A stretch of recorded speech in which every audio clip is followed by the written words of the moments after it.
The following content is provided under a Creative Commons license. Your support will help MIT OpenCourseware continue to offer high-quality educational resources for free. To make a donation or view additional materials from hundreds of MIT courses, visit MIT OpenCourseware at ocw.mit.edu. Okay, it's time to get started. Pay attention to the clicker questions.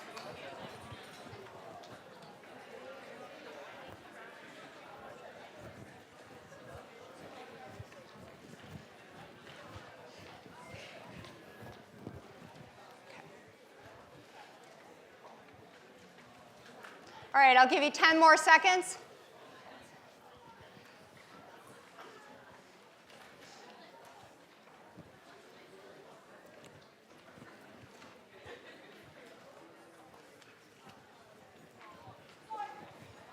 Not bad. We seem to be in the 70s.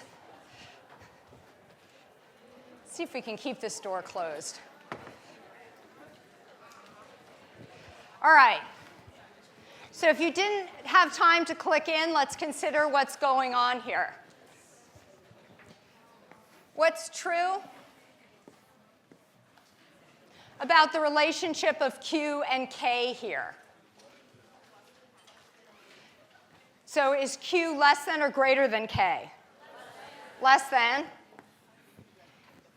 And so you have to think about what that means in terms of where we are now in the reaction and where the reaction is at equilibrium. And I like to think about it in terms of products. Are there more products now, or are there more products at equilibrium?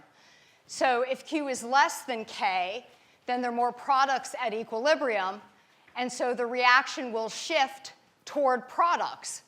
So it's going to move in the direction to reach equilibrium. Since K is a bigger number than Q, and both of these terms are products over reactants, that would mean there's more products in equilibrium than there are now, and so the reaction is going to shift toward products. All right, so we're at 73%. Let's see if by the end of today we can get up to 90 on these kinds of questions.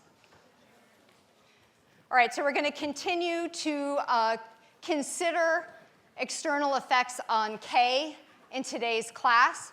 I will also wanted to mention that on each of the handouts for the lectures, I have the corresponding reading material listed on the handout, and I've listed it as section numbers in the chapters rather than page numbers, so that's a little bit of a difference. And the reason why I've done that is that we've had many different versions of the book in this class, and they don't seem to change the section titles or the section numbers, but they do change the page numbers associated with them. So if I give you section numbers, then you should be able to use whichever version of the book is available to you. So that's how I have it listed now, and the reading assignment is also listed on each problem set as well. So when you're going over the handouts later studying for the exam, you can see where in the book this particular lecture, the material is, so you can go and do that reading. All right, so we talked at the end of the class last time about Le Chatelier's principle, and this is a principle that you can use to predict the direction of change of a reaction, whether it'll shift to the right or shift to the left. And simply stated that systems tend to respond in such a way to minimize the stress. So if something is added to the reaction will shift in a way to minimize that stress caused by the thing that's added to the system. So we talked about adding reagents and removing products last time, and now we're going to go on and talk about what happens when you change the volume. So if you have a system at equilibrium and you change the volume of it, and here in particular we're talking about a gaseous system, what's going to happen? So what do we know about volumes when it comes to gases? We say that a decrease in volume of a gaseous system causes an increase in total pressure. What equation leaps to your mind when I say those words? Exactly. PV equals nRT. Yes. So there's a relationship between pressure and volume N is the number of moles, R is our gas constant, and T is our temperature. This is one of the things that usually sticks from high school, and if you haven't seen it before, it's pretty easy to get up to speed with this equation. So Le Chatelier's principle then predicts that the system will respond, if possible, in a way to reduce the total pressure. So if you decrease the volume and you cause an increase in total pressure, Le Chatelier says, wait a minute, the system wants to respond to minimize that stress so that it's going to respond in such a way to reduce that total pressure. So let's look at some examples of this. So we have an example of a reaction where we have 2 moles of P2 gas going to 1 mole of P4 gas. And I have a little cartoon here to show this. So we have our P4 gas up here and our P2 gas. All right, so what's going to happen if we're going to change the volume of this system? So if we're going to decrease the volume of the system, then the reaction should shift toward product. So let's think about that. So here in the middle, we have, switch pointers. Here in the middle, we have our sort of system. And then on one side, what happens when you decrease the volume, and on the other side, we're expanding the volume. So first, let's consider our system when we're going to compress that volume, decrease that volume. So what would be true is that the system is going to respond in such a way to minimize that stress that has been put forward by decreasing the volume, and you're going to try to compensate for that. And in this case, you can compensate by a shift toward products. Why is that? Well, it all has to do with the stoichiometry of this equation up here. So for every 2 moles of reactants, you get 1 mole of products. So if you shift from the 2 to the 1, that will cause a decrease in pressure, and so that will help compensate for the increase in pressure caused by the switch in volume. So you're going to respond in such a way to compensate for that stress. So a shift of the reaction to the right decreases the total pressure. So now let's think more about why this is true. Let's think about it from a math perspective and also just this quantitative perspective, or qualitative perspective. So let's consider it in terms of Q and K. So suppose our volume is decreased by a factor of 2. Let's just make it easy. And we have constant temperature here. So this change will increase the partial pressure of both gases, the reactant gas and the product gas, and it's going to increase them both by the same amount, by 2 initially. So let's look at our equation for Q, the reaction quotient. We have partial pressure of products over the partial pressures of the reactants raised to the coefficients of the equation. So initially, you're going to increase the pressure, partial pressure of both gases by 2, the product by 2, the reactant by 2, but here it's 2 squared. So overall, Q becomes a half. So Q decreases by a factor of 2, and so Q becomes less than K. And so in the clicker question, we talked about what happens when Q becomes less than K. And what happens there is you're going to shift toward products until Q equals K again. So you can think about this in terms of Q and K, and you can also just think about it, how many moles of gas are on one side, how many moles of gas on the other side, and how are you going to correspond, how are you going to decrease or minimize the stress on the system. All right, so let's think about what happens if we increase the volume. So here is our system, and now we're going to expand it. If we're going to increase the volume, what's going to happen to the total pressure?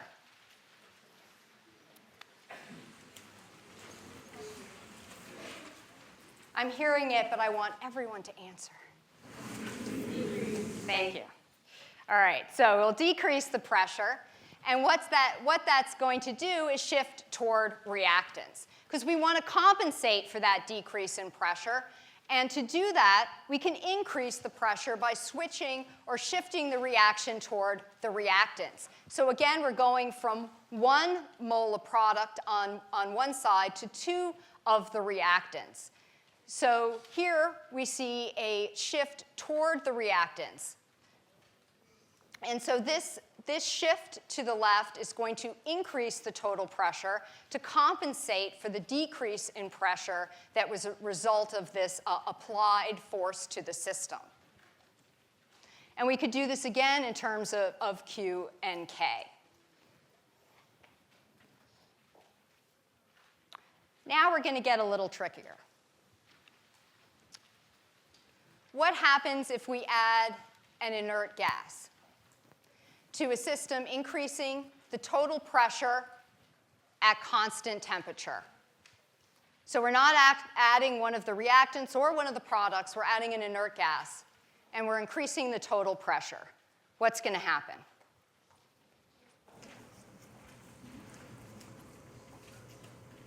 There's a couple of options.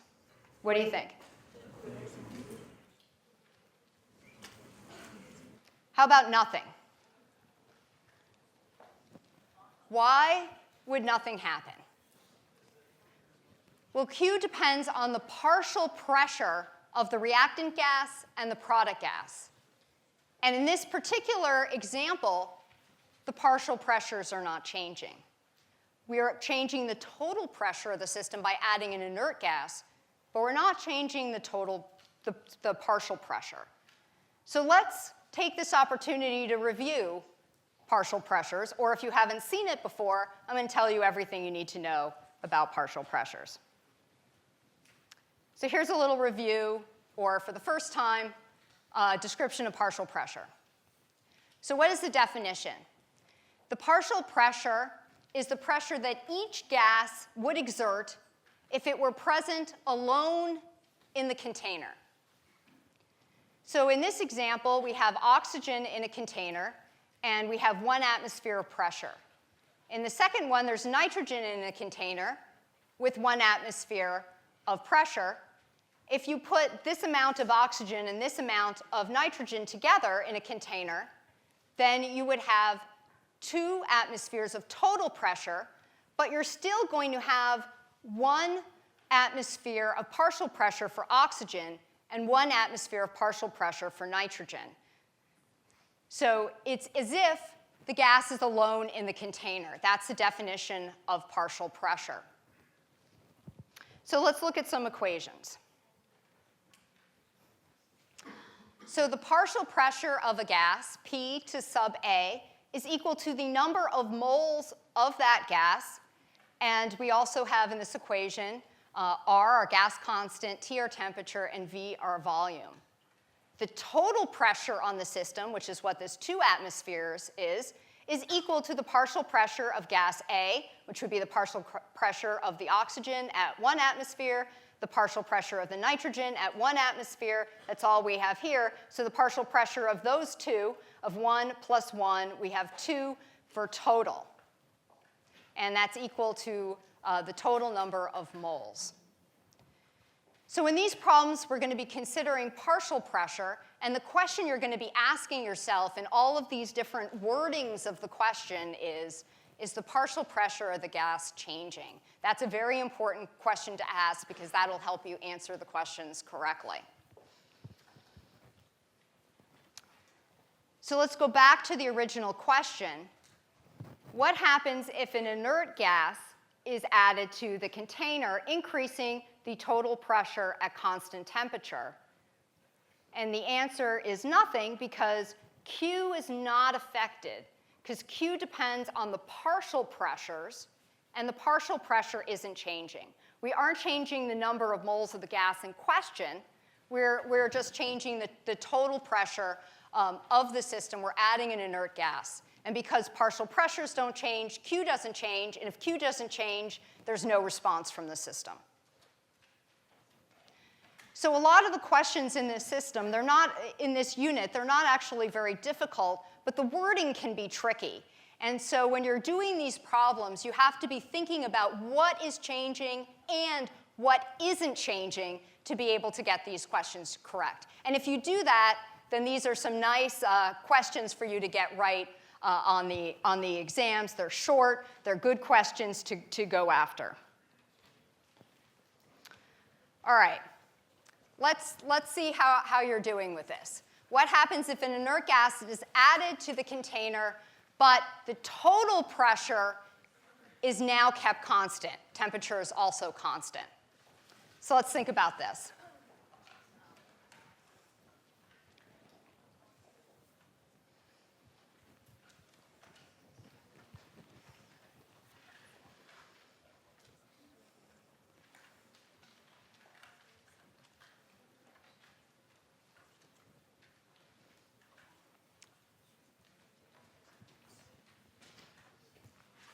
Okay, let's take 10 more seconds.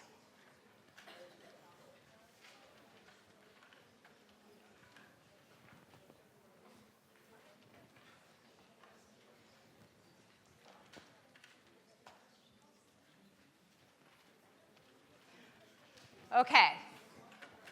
We're going down into the 60s. Again, we're heading toward the 90s by the end, but this is actually new material, so that's fine. All right, so let's think about it. So the reaction is going to shift toward reactants.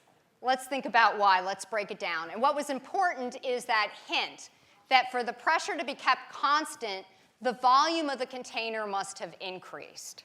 So let's take a look at that. So if the total pressure was kept constant, if the total pressure didn't change when you added an inert gas, the volume must have changed. Let's look at this. Say oxygen is our gas of interest and N2 is an inert gas. If we add an inert gas to our system, the total pressure should go up. If it doesn't, then something else must have changed, and what must have changed is the volume. Otherwise, the total pressure would not have stayed the same. So the volume of the container must have increased if the pressure is the same. So then we ask the question, if you increase the volume, what happens to the reaction? How does it shift? If you increase the volume, if you expand the volume, then you're going to shift from, in this case, where you have 1 mole to 2 moles toward reactants. You will, as the volume increases, then you're going to have a change in the partial pressure of the gas. All of a sudden, the gas has a lot more room, and its pressure is going to decrease. The partial pressure will decrease. It has a lot more space for itself. It's like it's in there all by itself. Partial pressure, you can think of it as selfish gas molecules. They don't care what else is there. They're only thinking about how they're faring in this environment. So then we want to shift in a way that compensates for that stress, that increases the pressure, so we move from 1 molecule to 2 molecules. So it's all about the partial pressure Q and K. So again, in these questions, you have to dissect what's going on. What has changed? The questions are often phrased in such a way, something's kept constant, but if something's kept constant, you have to ask the question, to keep it constant, did something have to change for that to be true? So again, the wordings of these can be tricky. You have a question? Yeah, why didn't it just stay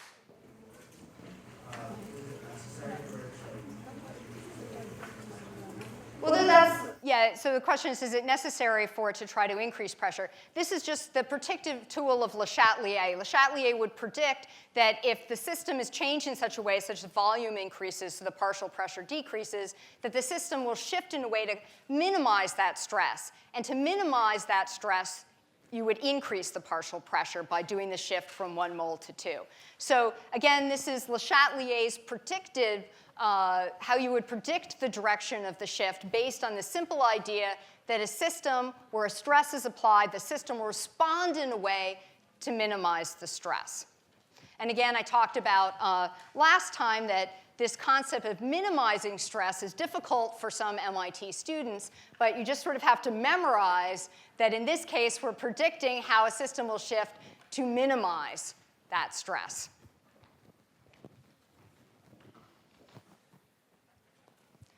Okay. So if you need a review of partial pressure, go over this. This part, it looks a little challenging at first, and some of the questions, you really have to sit down and dissect what's going on. And for most people, once they get there, that part, those are good questions. You look forward to them on the exam. So now we've talked about adding reagents. We've talked about removing reagents, removing products, adding products, shifts in volume. And now we're going to talk about changing the temperature. So here, Le Chatelier's principle, it's a little bit more fuzzy, but it still basically works. So if you talk about raising the temperature of a mixture at equilibrium, then Le Chatelier's principle would suggest that the system is going to respond in such a way to minimize that stress. So if you're adding heat, the system wants to respond in a way to absorb some of the heat, to counterbalance that change to the system. So let's take a look at this. So let's think about raising the temperature of an exothermic reaction. So what's going to happen here? Raising the temperature of an exothermic reaction favors the formation of reactants, which shift toward reactants. Well, why would this be true? Well, you can think about this very simplistically, that in an exothermic reaction, you're going to be producing heat in the forward direction and absorbing heat in the reverse direction. So if it's an exothermic reaction, that means it's exothermic in the forward direction, which would mean it was endothermic in the reverse direction. So if you raise the temperature of an exothermic reaction, you're adding heat. System wants to respond in such a way to absorb that heat. So it would shift toward the endothermic direction of the reaction, which is the reverse direction toward reactants. So add heat, system wants to shift to absorb some of that heat. So in this part, you think about the direction of the reaction, whether it's exothermic or endothermic, and then think about compensating for that stress. Endothermic reaction, again, they say it's an endothermic reaction. It means it's endothermic in the forward direction. So heat is being absorbed in the forward direction. Again, this is just sort of a very simplistic way to think about it. So if you raise the temperature then, you want to absorb that heat according to Le Chatelier's principle. And so that would favor a shift toward products. So let's look some more at this. The predictive tool here is delta H. So delta H, whether the reaction is exothermic or endothermic, is going to be a predictive tool in thinking about the direction of change when heat is added to a system or heat is removed from a system.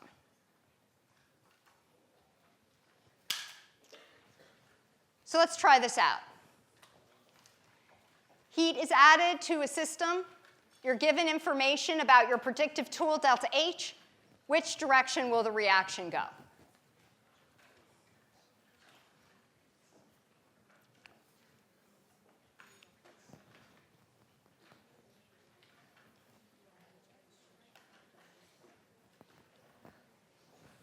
Why'd you hold off answering? All right, 10 seconds.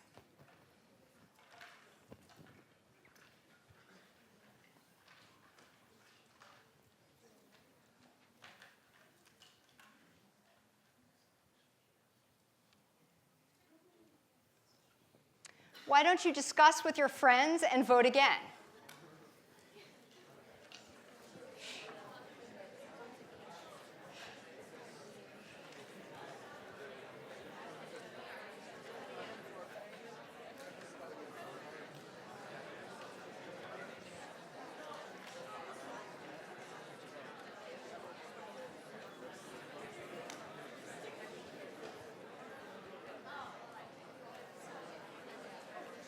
What did you put?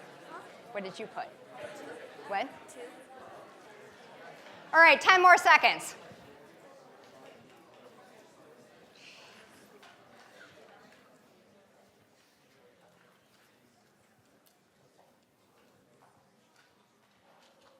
Yes!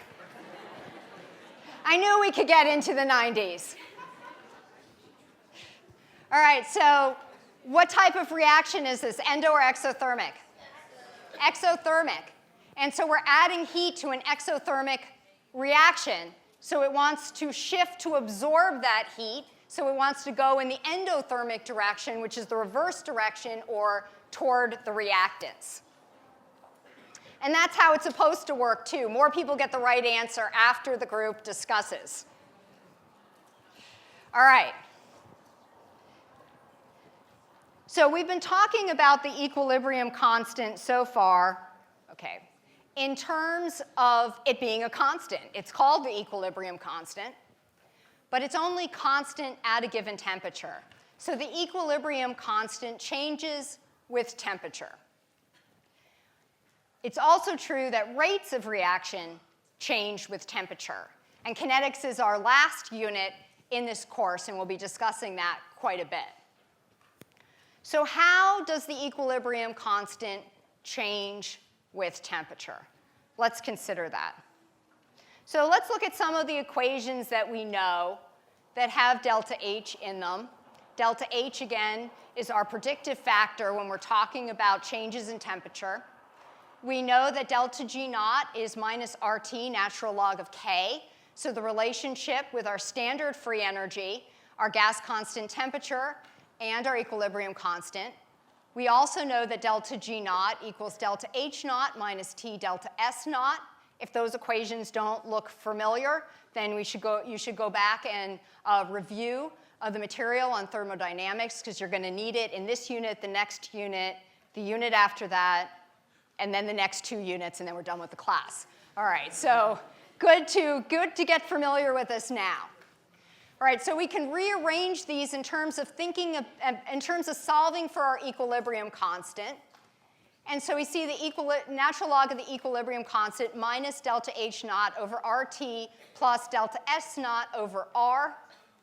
And so it's reasonable to assume that for the things we're talking about, that delta H naught and delta S naught are pretty much independent of temperatures. That would be true for pretty much any temperature we would be talking about.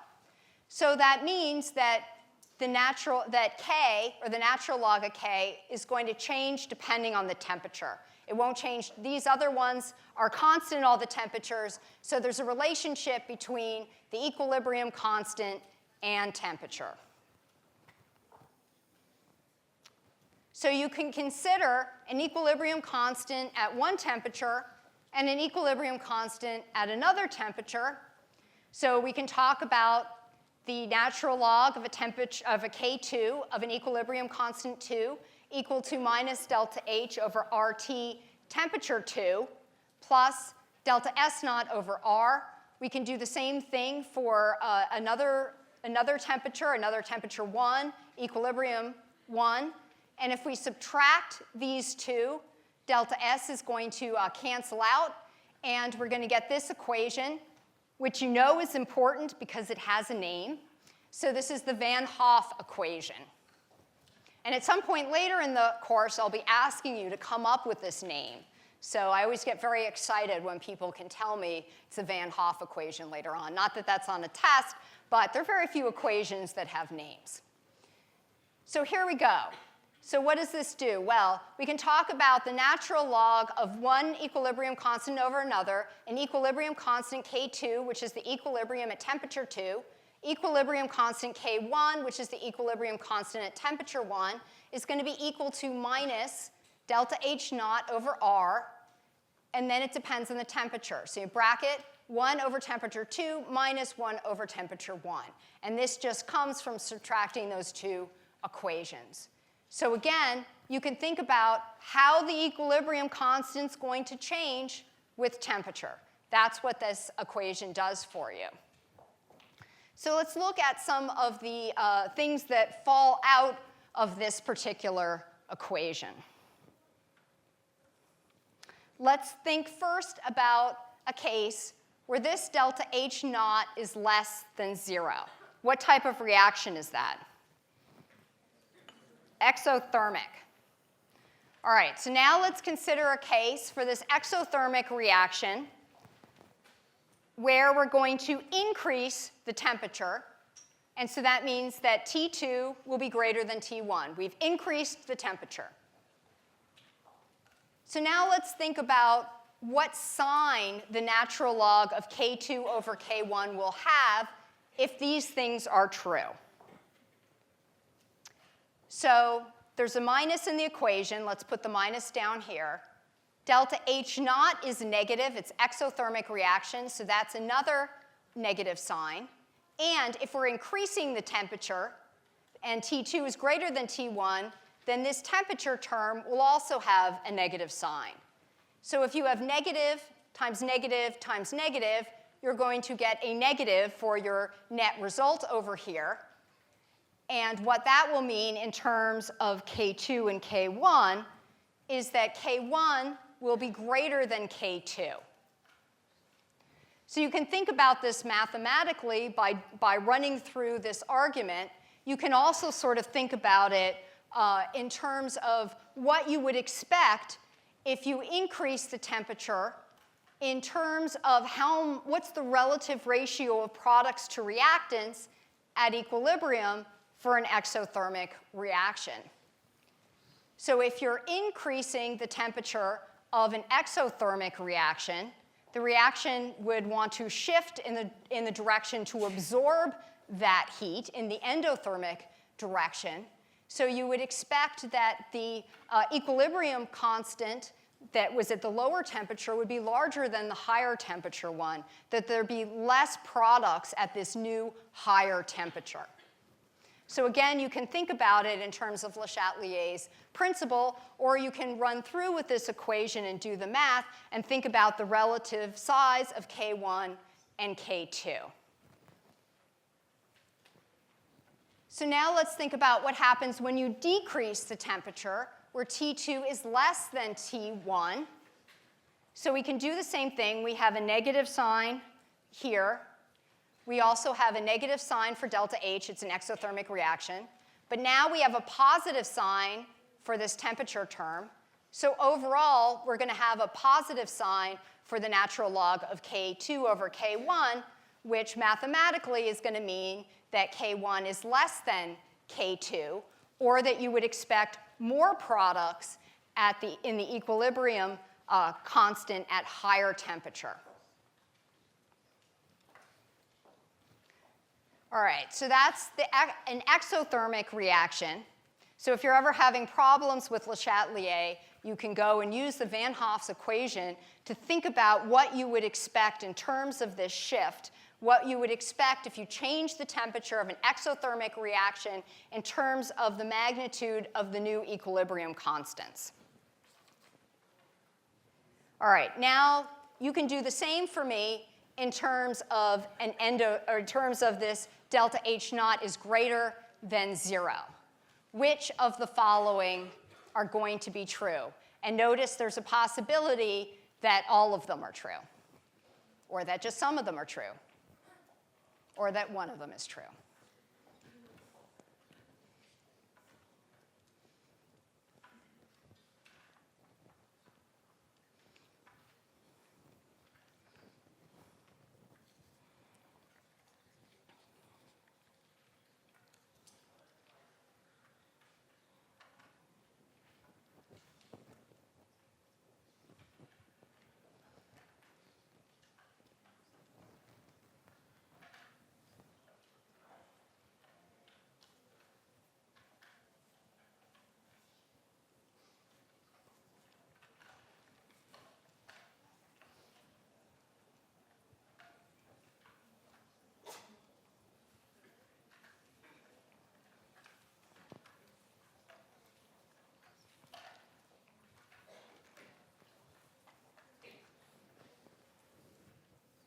All right, let's take 10 more seconds.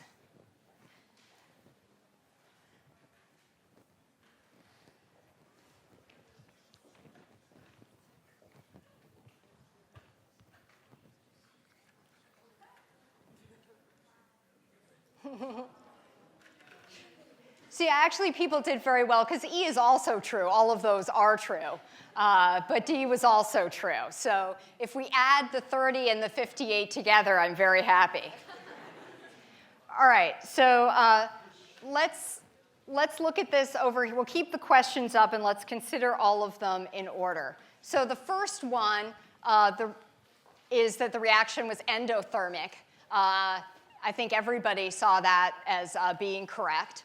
Okay, the second one talked about the equilibrium constant is higher at higher temperatures. So let's look at the first one. We increase the temperature here, and we see that if you work out the math or just think about it, K2 is larger than K1. So the second equilibrium constant is greater than the first when you increase the temperature. So that would favor then in an endothermic direction. If you're increasing the temperature, it favors the endothermic direction of the reaction. So you could think about the ratio having more products at that new equilibrium constant at that higher temperature.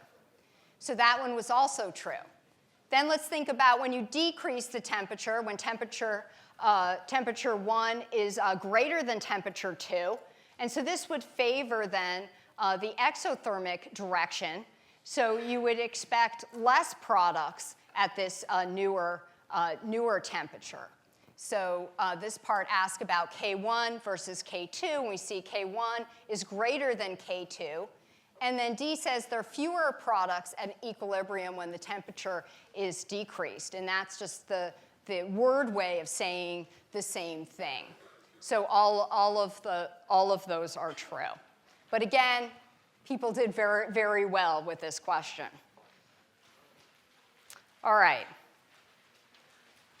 So now we're going to combine what we learned on Friday with what we learned today, and think about ways that that can be applied. So why should you care about Le Chatelier's principle?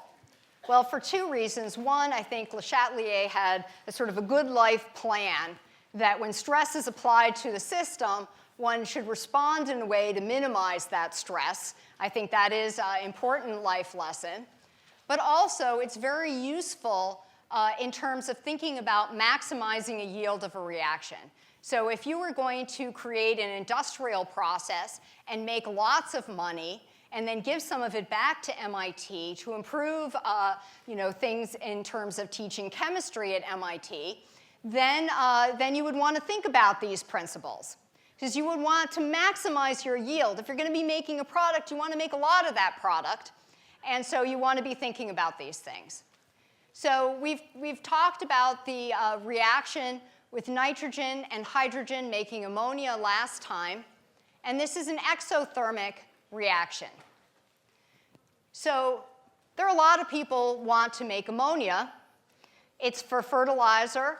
And as some of you have heard in terms of terrorism, it can be used as an explosive. So there are a lot of people who want to make a lot of this.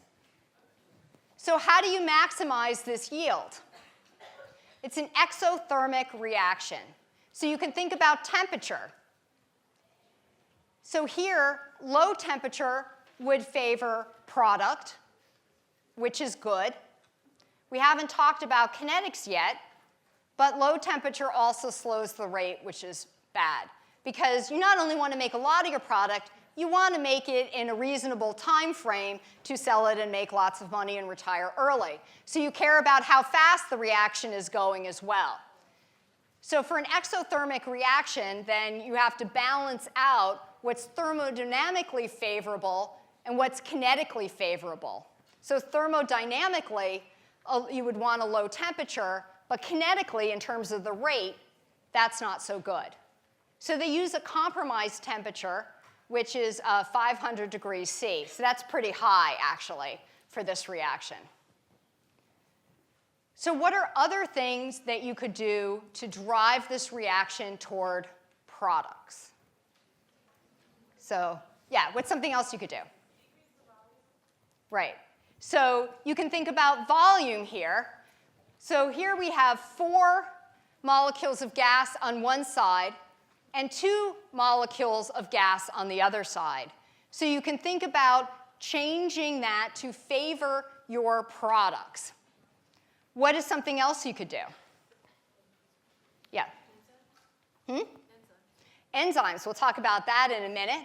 If you can't use enzymes, what's something else that you could do? Yeah.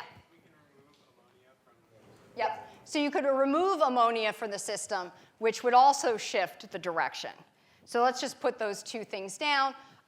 Remove products. So if you remove ammonia from the system, and they actually do this in the industrial process, so they'll at certain time points, they will remove the product, and they'll say, hey, let's shift the reaction to make more. You just changed Q versus K. You removed a product, so now we want to shift to minimize that stress and make more product. And the first response, compress the volume. So we go from 4 molecules to 2 molecules. And that would be favor. Again, the system would want to respond. You compress the volume. You increase the temperature. Increase the pressure. So you want to respond in such a way that compensates for that increased pressure, which is decrease the pressure by going from the 4 molecules to 2. So both of those are great, and both of those are, in fact, used. Sometimes when you study chemistry, you'll realize that some of the people made a lot of money on this, and that some of the principles are actually very simple. You are learning principles in this class that applied correctly could make you a lot of money. Some of the scientific discoveries are actually not all that complicated. All right. So someone said use enzymes. I love that answer. I want to use enzymes to do a lot of those things. And people are trying to do this. Now, why would you want to use an enzyme? Well, there is a lot of nitrogen in the air, but there's not a lot of usable nitrogen because N2 gas is in the air, but it's very difficult to break it apart to form ammonia. And when we think about bonding, you can probably tell me why it's hard to break N2 apart if you consider how many bonds would be between those two nitrogens. So it's there, but it's hard to do. So the industrial process that's used now pretty much is the same industrial process that's been used for quite a while, the Haber-Bosch process, which does not use enzymes. And here are some pictures of these folks. This resulted in 2 Nobel Prizes, the development of the industrial process here, and it's still being used. On a historic note, these were German scientists, and so working out this process was important to the Germans during World War II. It's still the process going on today. So what about enzymes? Maybe enzymes could do a bit better than this process. It's not true yet. Still, the Haber-Bosch industrial process is the one that's being used, but enzymes can do it. So some of the problems of a lot of the common industrial reactions are that you use high temperatures. Remember, we said the compromised temperature was 500 degrees Celsius. We're talking about compressing the volume, so you want to put in energy to compress that volume, and so that is expensive. And you might want to think about a way, could you do that reaction at normal ambient temperature without applying energy to the system? Well, enzymes can do this reaction at ambient temperatures, and they don't have to have high pressure associated with them. And the way that enzymes do this, and here's a little cartoon of a space-filling model of a particular enzyme called nitrogenase. So for nitrogen, and the ase means it's an enzyme. And the secret to this enzyme, how it can do what Haber and Bosch got 2 Nobel Prizes for. This enzyme has received no Nobel Prizes, and it can do the same thing. Its secret are metals. It uses these clusters of metals in the context of the protein environment to do this chemistry. And they have iron, and they have also inorganic sulfide and molybdenum. And so these combinations of metals can do this chemistry. And a number of scientists have been working for decades now trying to understand how the enzyme works. It's actually quite complicated, and it's been pretty controversial. So let me just kind of show you at the heart of the enzyme. Here are all the atoms of the enzyme, but if you rotate the enzyme around and go in, the secret was that those combinations of metals. And one of the units that we're going to have second to last in this course is about transition metals, that metals can do a lot of really important things in biological systems and also in industrial processes and in other things as well. So I do also like to mention research that's going on here at MIT. I've mentioned Dick Schrock before. He won a Nobel Prize in chemistry a few years back, but not for his work on sort of nitrogenase systems. But he was able to design a small catalyst that can do this chemistry, that can catalyze this reduction of nitrogen to ammonia at a defined molybdenum center. Again, we'll talk about transition metals later in the course. And so his laboratory is very interested in coming up with better ways to split nitrogen than the industrial processes that are currently used. Some people are studying enzymes. Other people are trying to use some of the tools that come out of the enzymes, thinking about the enzymes, and come up with other catalysts as well. So this work is going on here at MIT. All right, so let's give one more example of Le Chatelier from a biological perspective. And this has to do with the following reaction. The combination of oxygen with hemoglobin in your blood. And the reaction here, we have hemoglobin plus oxygen has oxyhemoglobin. So the oxygen is now bound to the hemoglobin. This reaction is very important for you. None of us would be alive if this was not happening. We need to get the oxygen from our lungs to our cells. So what happens if you decide to climb Mount Everest, for example? You may be thinking, how hard can that be after a first semester freshman year at MIT? Really? I can think more broadly about it. All right, how many of you have climbed a mountain so far? Whoa, a lot of people. Okay, something about going to MIT and climbing big mountains seems to be connected. How many people feel like after surviving the first year, why not go ahead and climb a mountain? Any more people? Okay, no. So to survive, you've been through the hard part now. You don't want to risk anything anymore. All right, so this slide seems to be cutting off some stuff, so let's look over here. So what happens to this reaction? Well, as you go up higher and higher, the partial pressure of oxygen changes. So you're going to drop in partial pressure 0.2 to 0.14. So what happens to this reaction if this value decreases? What happens? What direction does it shift? To products or reactants? Right.